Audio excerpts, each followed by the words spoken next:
सहना भवतु सहनौ भुनक्तु सह वीर्यं करवावहै तेजस्विनावधीतमस्तु मा विद्विषावहै।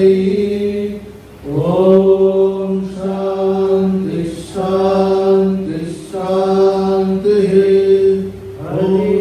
ओम सहस्रशीर्षं देवं विश्वाक्षं विश्वशंभुवं विश्वं नारायणं देवमक्षरं परमं पदं विश्वतः परमानित्यं विश्वं नारायणं हरिं विश्वमेवेदं पुरुषस्तद्विश्वमुपजीवति पतिं विश्वस्यात्मेश्वरगुं शाश्वतगुं शिवमच्युतं नारायणं महाज्ञेयं विश्वात्मानं परायणं नारायणपरो ज्योतिरात्मा नारायणपरः नारायणपरं ब्रह्म तत्त्वं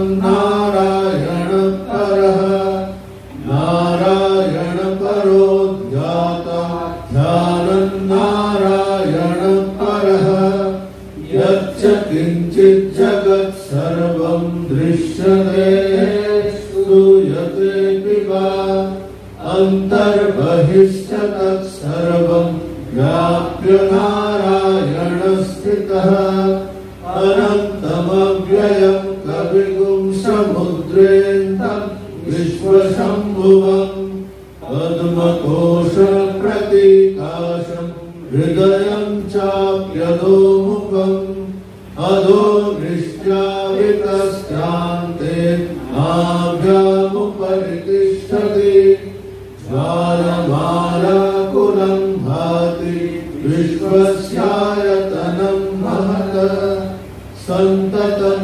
शिलाभिस्तुलं वद्याकोशसन्निभं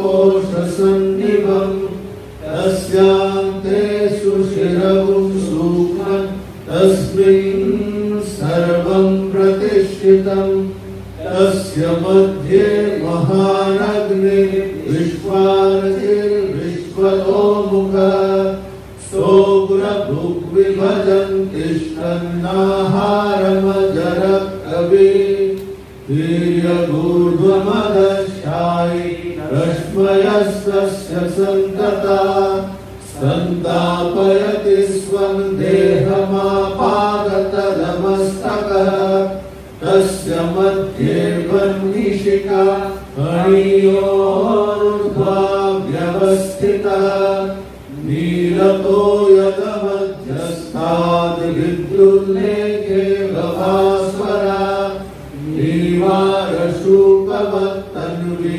वीराभास्वत्यनुपमा तस्याः शिखाया मध्ये परमात्मा व्यवस्थितः स ब्रह्म स शिवः स हरिस्सेन्द्रः सोऽक्षरः परमस्वराट् विदुं सत्यं परं ब्रह्म पुरुषं कृष्णपिङ्गलम् ऊर्ध्वरेतं विरूपाक्षं विश्वरूपाय वै नमो नमः। ॐ नारायणाय विद्महे वासुदेवाय धीमहि तन्नो विष्णु प्रचोदयात्।